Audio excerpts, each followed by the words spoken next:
Everybody, welcome to another episode of Conversations with Tom. I am here with the absolute legend, Richard Dawkins, and we are going to be talking about his latest book, Outgrowing God, and hopefully a whole bunch of other things. You've written such a library of seminal works that revolve around rationality, the pursuit of truth, secularism as a power for good, and wanted to dive into something that I'm particularly obsessed with, which what is the advantage of truth? Why do you think it's so important for people to start there?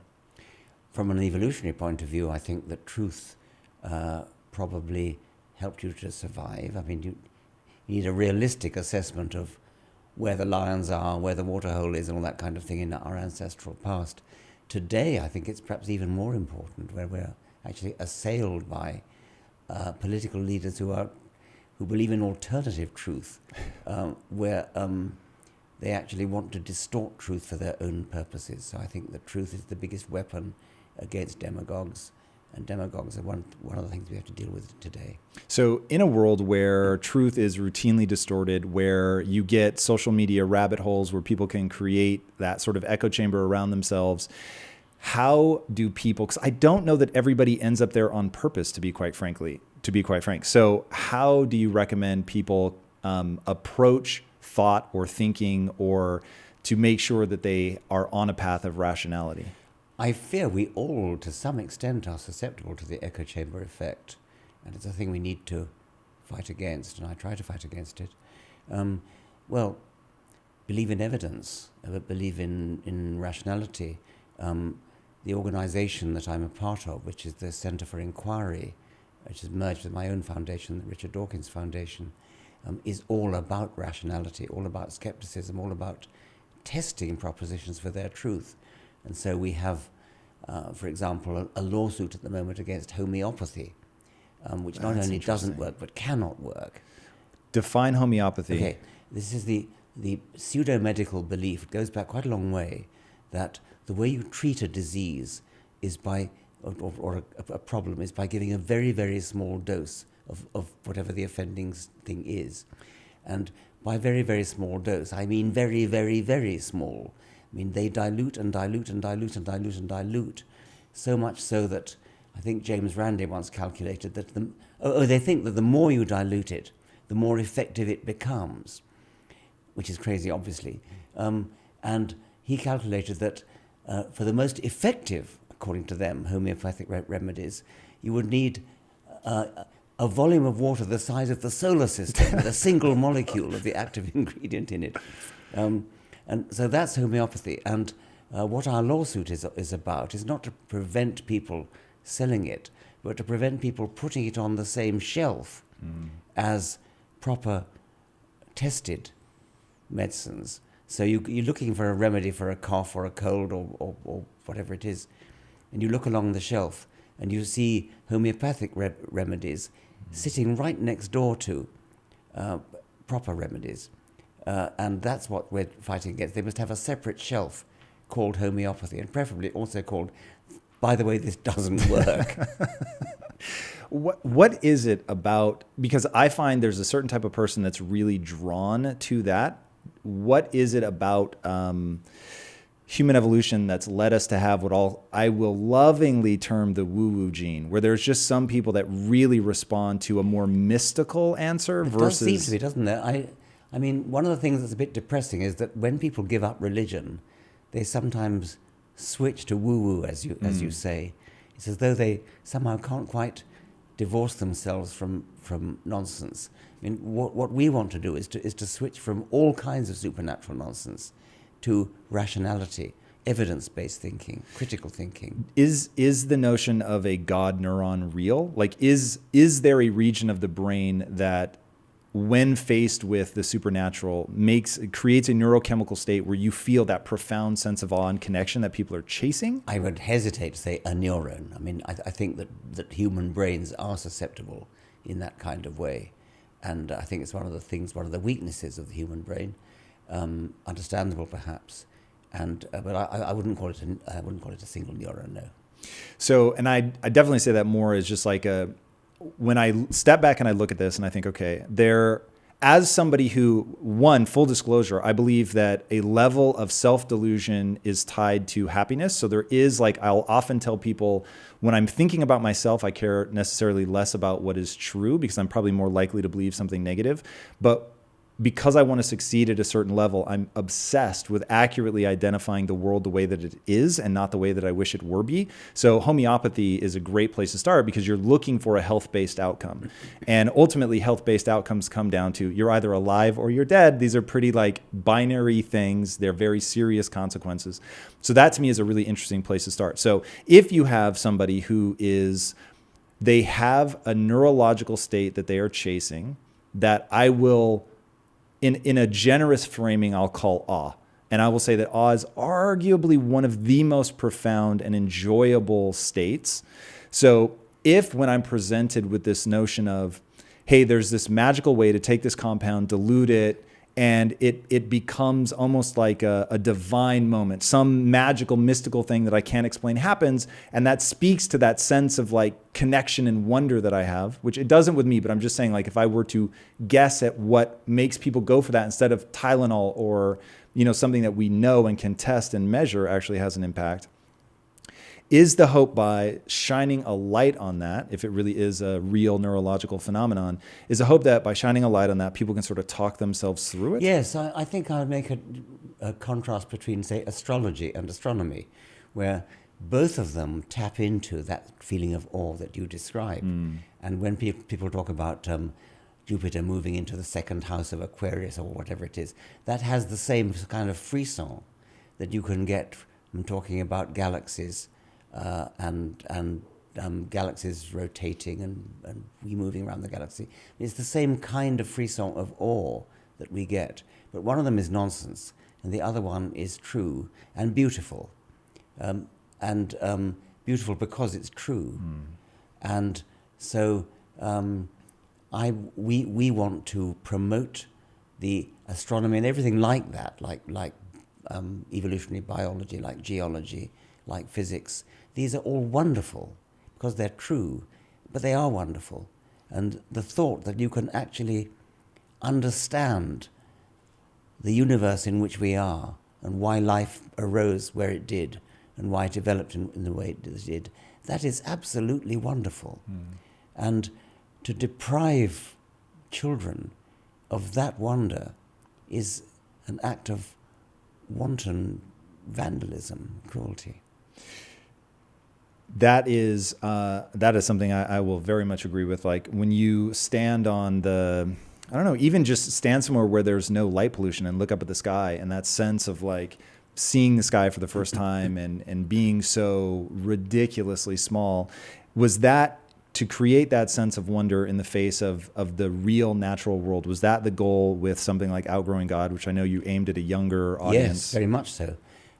The first half of Outgrowing God is about sort of debunking God in various ways, beginning with there are so many different gods that people have believed in, and then moving through the Bible and how unreliable it is, and then to morality and how we don't need God for morality and so on.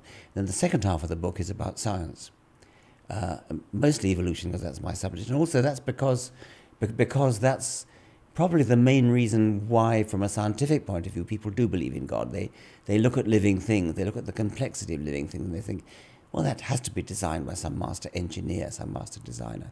So the second half of the book is largely devoted to dispelling that illusion.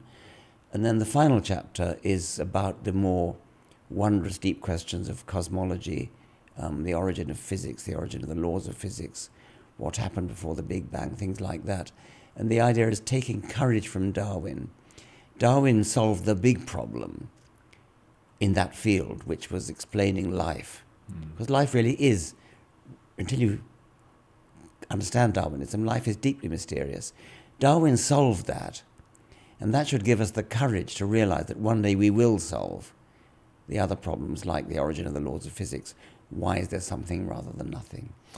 Yeah, that to me, the question, and I've heard you talk very eloquently about Einstein may have done a bit of a disservice by always using God language, but his notion of, I want to know God's thoughts and everything else is just details. That's always rung with such a beautiful mystery to me. I love that quote. And one of my employees here has a degree in neuroscience, and she was just absolutely transformed. You have shaped her view of religion as an adult. And when she was telling me the story, she was saying there was such a smile on her face as if you had opened that door of wonder for her. There was no sense that you had diminished something.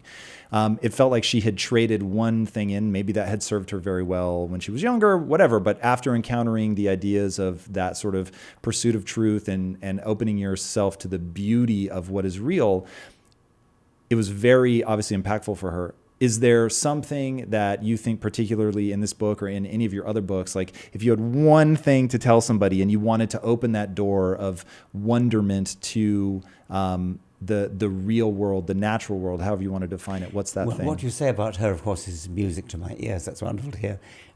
I wouldn't pick on one thing. I mean, the whole shebang, the whole of life, everything about it. I mean, in this book, Outgrowing God, I pick on one or two things like the chameleon's tongue, octopus skin. I mean, these are just two out of millions of possible examples you could choose. Everything about it is wonderful, about life is wonderful.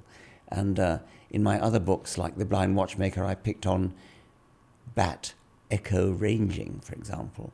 In Climbing Mount Improbable, I picked on vision and I picked on spider webs. In this Outgrowing God, I picked on the chameleon's tongue and the octopus skin. The octopus skin, changing colour from second to second, not like a chameleon which changes colour from minute to minute. Octopus and squids and cephalopods generally, cuttlefish, change colour from second to second, and they can actually kind of play movies over their skin, almost literally play movies over their skin, at sort of real speed. Have you seen, there was a recent video that I saw that was, admittedly, they don't know what it was doing, but it looks exactly like the octopus is dreaming. And it's rapid eye movement, and its skin is like changing color so fast. It was crazy. I think they think with their skin. I mean, I've got on record as saying that. Whoa. And dream with their skin is a lovely thought too. That's really interesting. When was the first time that you saw something so profound or read something so profound, whatever that moment was, that made you go, I'm going to be an evolutionary biologist? What was that thing that just slapped you upside the head?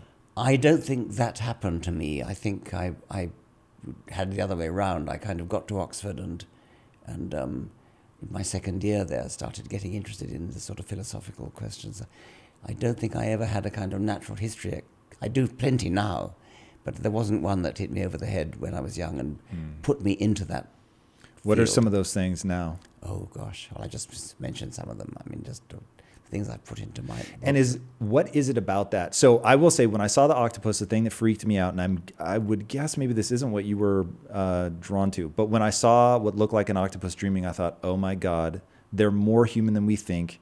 They're basically the aliens we've been waiting for. Like all the wonder, like if an octopus came from outer space, we would freak out. Yes. But the fact that it's in our oceans, we're like, oh, well, it's always been here. That's so right. the way that it made me feel this, like, oh my God, it's us. Even now, just telling you that, I'm getting the chills.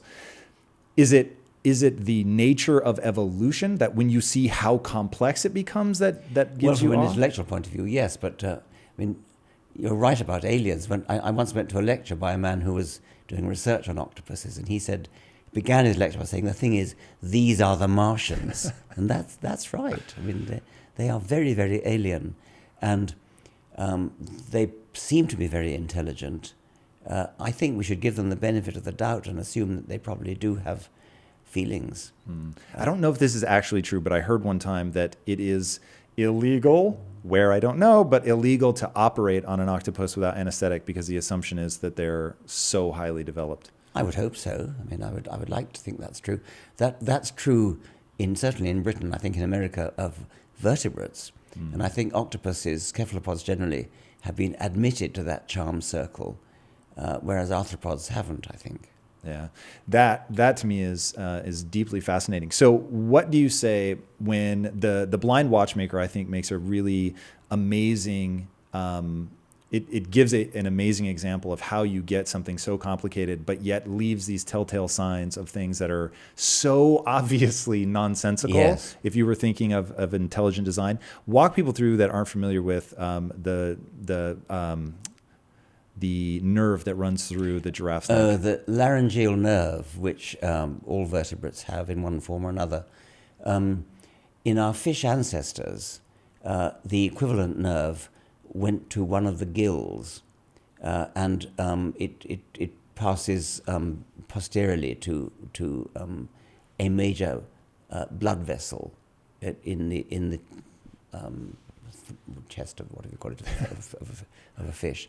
When the fish started to evolve and develop a neck and became eventually mammals, the nerve started to get stretched in a detour, because once there was a neck, well, I start again. It starts in the brain, and in mammals it innervates the larynx, the voice box, and it doesn't go directly to the larynx. It goes straight past the larynx, down into the chest, loops around one of the main blood vessels in the chest, and then goes back up to the larynx, which is a detour. In a giraffe, it's a very, very big detour indeed.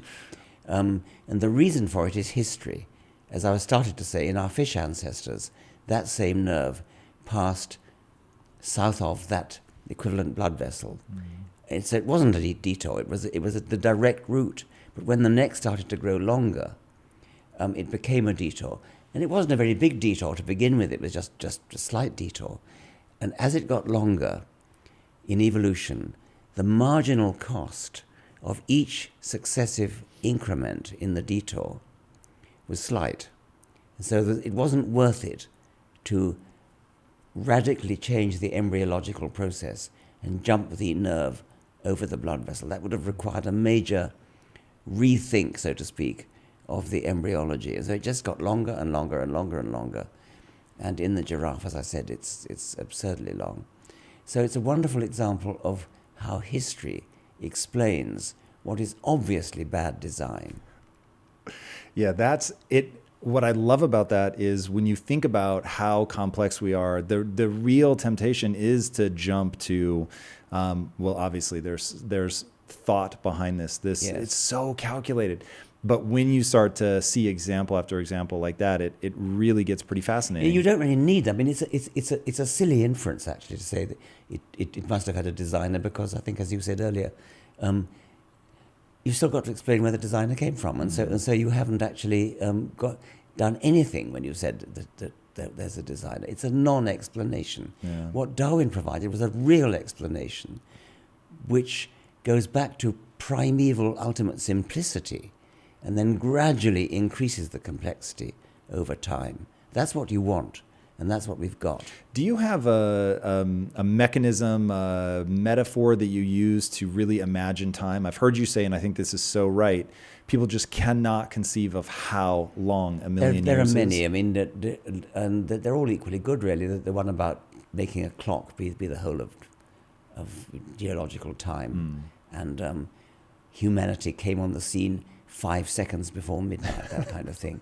Another one I like is you stretch your arm out and you say, the middle of my neck, my thigh, is the origin of life. And then my fingertip there is the present. And the dinosaurs don't come in until about my wrist there, maybe the middle of my palm. The dinosaurs are very recent compared to the time that it's been available. And humanity comes in at about near the end of my fingernail. And the whole of recorded history, the ancient Egyptians, the Babylonians, the Hebrews, the Greeks, the Romans, all of recorded written history is the dust in one stroke of the nail file. Yeah, that is, that I think has that same sort of pale blue dot effect for me, Yes. where it's like, man, it's the unimaginably long amount of time that it's taken us to get here is so massive. And ultimately, everything we think of as important and world shaking and defining everything that we know is this just infinitesimally small dot floating through space. Yep. That is, that to me is really, really interesting. Now, when you begin to tease out sort of, okay, we have selfish genes, which want to make sure that they replicate. And so they're going to do things that maximize that behavior, whether for the person or for the lineage, so that, a mother would sacrifice for her kids. That makes sense, especially if she's past her age of reproduction. The kids are reproductively viable. She is not. And so you would expect some sort of mechanism to arrive on the scene for that. My real obsession is more along the lines of epigenetic changes and how much malleability we really have. So if you had asked me 5 years ago, I would have, without intending it, but I would have said something that sounded a lot like being a blank slate. The more I research, especially Steven Pinker, and you get into reading the actual blank slate and realizing just how much we come pre-programmed with, it gets very interesting. But I am still particularly fascinated by the amount that we can change. Do you think at all about adaptation as even if it's just cultural, like adaptation within a single lifetime, or does that feel like just the absolute wrong word? Well, I wouldn't use the same word, I think. I think it's very important, obviously, cultural adaptation is very important, but it comes about through such a different mechanism than Darwinian adaptation that it's important not to confuse them. Like you, I greatly admire Steve Pinker's Blank Slate, and Matt Ridley has written a similar book, which I recommend to you. Nature via Nurture, it's called. So I think that for partly political reasons, nature is underestimated. I mean, I think there's a kind of political pressure. How so? Well, it's becoming unfashionable to suggest for one single moment that there might be genetic differences between male and female, for example. Right. I mean, you get tarred and feathered if you say that. Yeah. And obviously, cultural influences are immensely important, but so are hormonal influences, and you can't really deny that. And there is a kind of tendency for political reasons to attempt to downplay the importance of biological Have you, by any chance, this is an outside shot, this does not strike me as your kind of book, but have you read the book A Billion Wicked Thoughts? No. Say it again? A Billion Wicked Thoughts. Richard Dawkins, you must read this book. Okay. It is salacious, to say the least. Yes. But it was basically these Google engineers who said every time you try to study sex, you can't get real results because people are going to lie. They're uncomfortable about it. So even if you say, this is all anonymous, don't worry, you know that people are going to they're going to hedge their bets. And then these two engineers thought, wait a second, there's actually been the largest experiment on human sexuality ever done already, and it's called the internet and anonymous searching. But you can actually tie it back to certain amounts of data. So they went through, I don't know how many millions of searches, and they began to just group things. This had a profound impact on me. So I know you don't know a lot about what we do at Impact Theory, but we're a media company. So ultimately our goal is to make film and TV. But I want to make film and TV that help shape culture so that people begin to think in a certain way that will empower them and make their lives more fulfilling. Long story. So when I'm reading this book and I'm seeing the profound difference between what men search for as far as porn goes and what women search for, it is crazy. And they took, I should say, passages of males describing sex in like basically smut books, and then women describing sex in their version of erotic novels. It is the exact same act. It is hysterical, the difference. And it was one of those where I was like, the differences aren't slight, they are massive. And so that was one where I was just like, as a person who makes film and TV, you must know your demographic, because the way the brain responds to stimulus is so different from men to women. And people can tar and feather me all they want. It's just like, that's just naked in the data. Yeah. So I'm not saying one is better than the other. I'm just saying they are very different. Wasn't it Google where somebody was sacked for? James Damore. Yeah. Yeah. That whole thing, look, I think ultimately this all flips. And so here's the good news. The position that myself and my wife and co-founder are in, it's like, we want to help and we want to impact people, but we're not beholden to anybody. We're self-funded, blah, blah, blah. So for us, our thinking is the only way forward is the one that is real. And whatever real is, then we need to get to real. Now, I personally think that the only thing that's really interesting is when you get into differences, it's going to be at the tails, right? If you're thinking of a bell curve. So sure, at the tails, there's a lot of difference. It's a lot of fun. For the most part, people that take up the bulk of the curve, you're all going to be able to do whatever you want. There's huge overlap. Yeah, it's like the bell curves, yes. So whatever you want to do, you're going to be able to do. It's not like any one race, sex, ethnic, anything is going to outperform the other. The vast majority of all the bell curves overlap, so I don't give a shit about that. But what I find utterly fascinating is the sort of revelatory nature of what happens at the tails to hint at sort of where we've been pushed evolutionarily to go. So anyway, check out that book. It's I think very, very interesting. I will, and I applaud what you're saying about what matters is the real. This, of course, is the mission of the Centre for Inquiry and the Richard Dawkins Foundation, that we are out there to try to promote the real and truth and skeptical examination of evidence-based reality.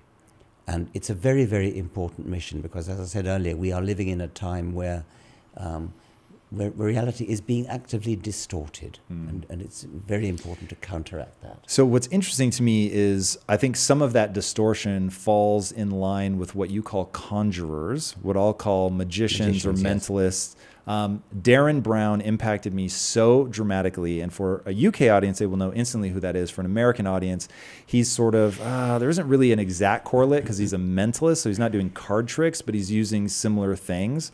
But I was watching a video on a flight of all places, and it impacted me so profoundly. I thought about quitting my job, moving to the UK to study with him, because what he's able to get you to think you're seeing is so incredible. Do you think there's overlap between magician, stroke conjurer, and some of the stuff that we see happening in the realm of politics? And by that, I mean specifically that they are aware of the psychological sort of illusions and they exploit them. Well, Darren Brown calls himself a mentalist, and he gives, I mean, his act is to pretend to read people's thoughts and to influence people's thoughts. He's just a conjurer. I mean, he's just doing tricks like anybody else. He even pretends to be using techniques that he clearly isn't using. I mean, for example, he will suggest that when he appears to telepathically read somebody's thoughts, he will say, okay, I'll explain how I do it. Did you notice in my patter before we started that I kept on mentioning the sea and sailing and ships, and giving you the impression that he was suggesting to the victim something to do with the sea? If that were all he was doing, then he would be right statistically, maybe a majority of the time, but he wouldn't be right all the time. He's right all the time. So he's doing tricks like any other magician. So, I mean, I wouldn't be too spooked by him if I were you. No, definitely not spooked, but admittedly, some of what I think he is pulling off may be entirely true, sort of sleight of hand, whether it's, somebody in his ear or whatever saying something that they picked up from the audience. And that would be less intriguing. Yes. But certainly his ability to enrapture a crowd, to get everybody focused in one place, to make the performance seamless. I don't think I've ever seen it done better. Like, he definitely creates this sort of incredible environment. Yes. And to create that environment, I think even though when he is saying I'm using this psychological technique or that psychological technique, that might be BS.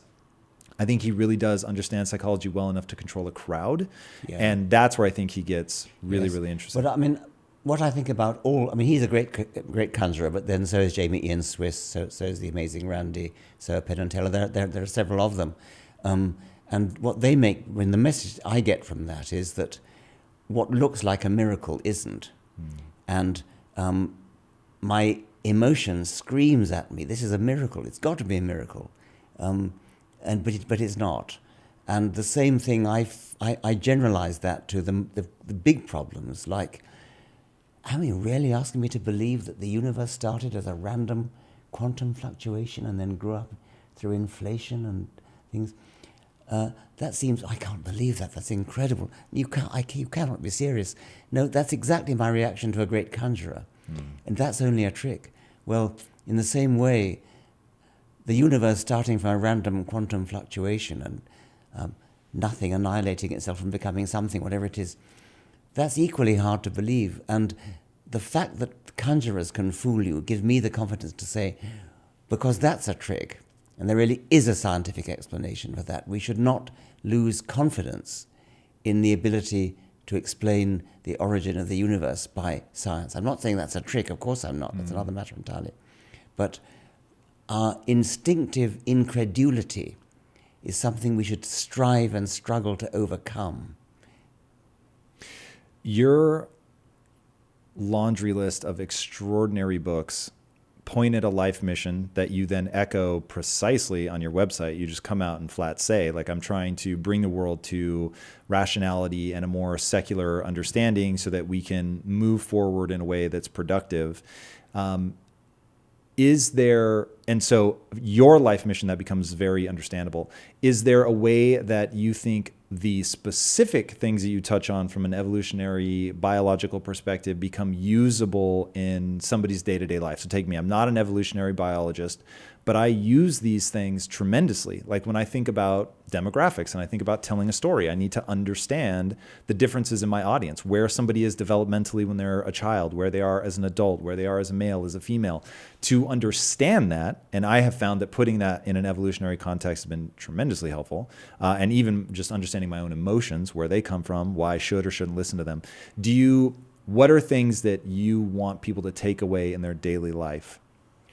I don't use my science very much in that way to try to get where my audience is coming from. I don't think I quite do what, I mean, I understand what you're doing and I respect that, but I don't think I really do that. Do you think so? More than I'm asking if you do it, because your mission is very clear. You're, I'll say, operating at a societal level.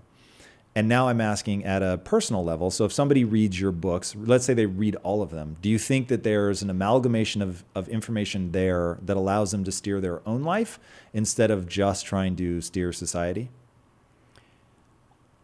I would hope that if they come to a scientific worldview, they would lead a better, more fulfilled life. I would hope that if they understand about life, about where they come from, where they themselves come from, their ancestors, where they come from in evolution, I would hope that they would feel more satisfied with living because they know where they come from, they understand the world in which they live, the process that gave rise to them.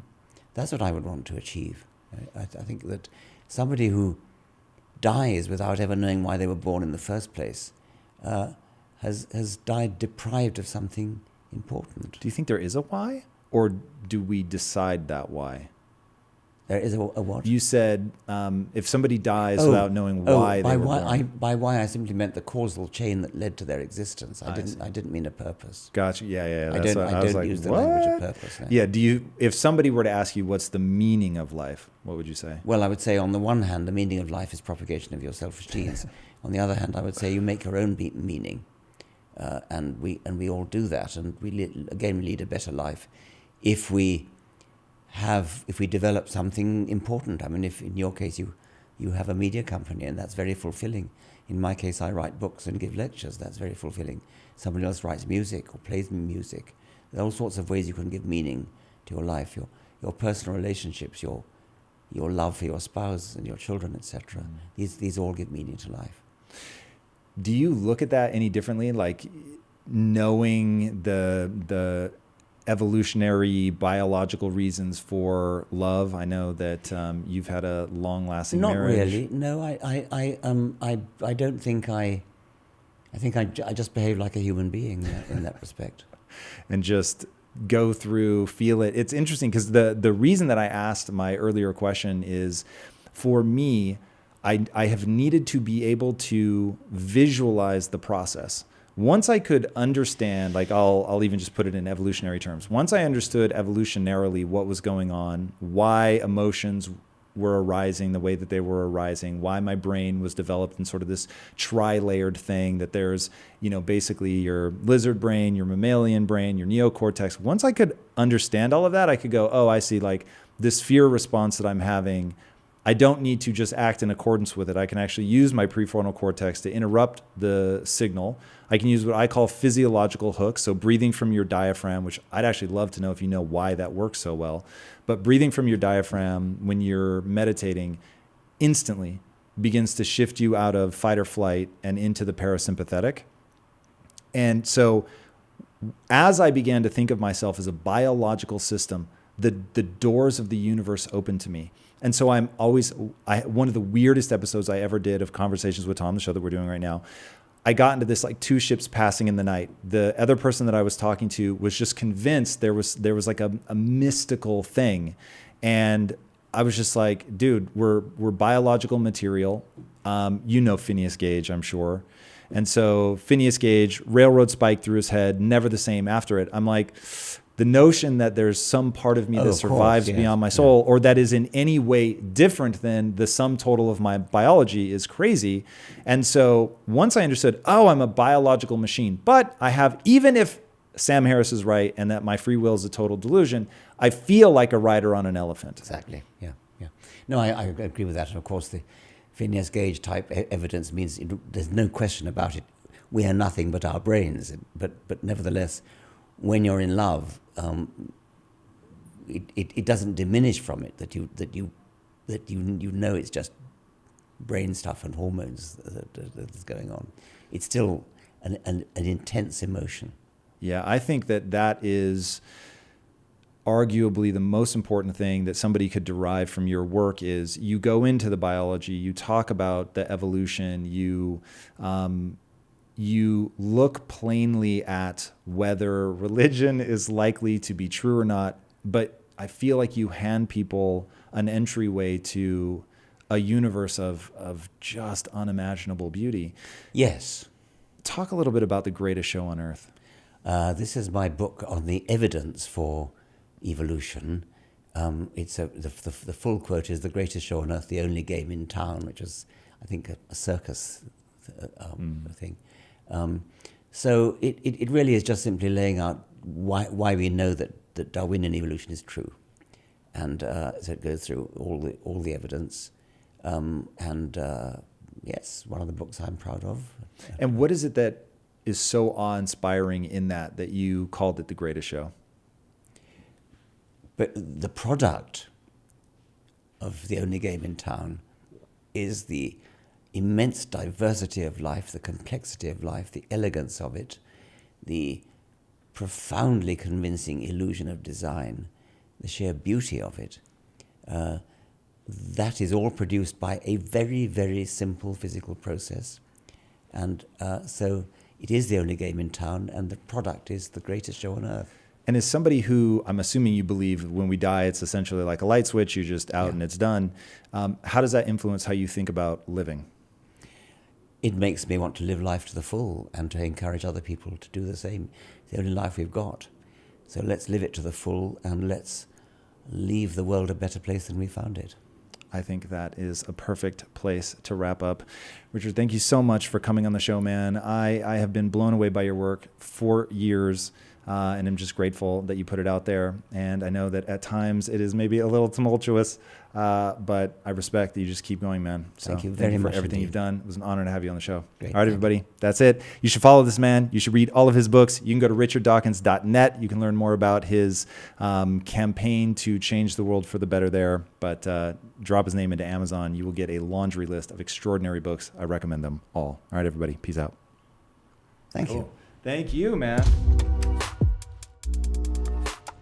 We are now hackable animals, that we have the technology to decipher what you think, what you want, to predict human choices, to manipulate human desires in ways which were never possible before.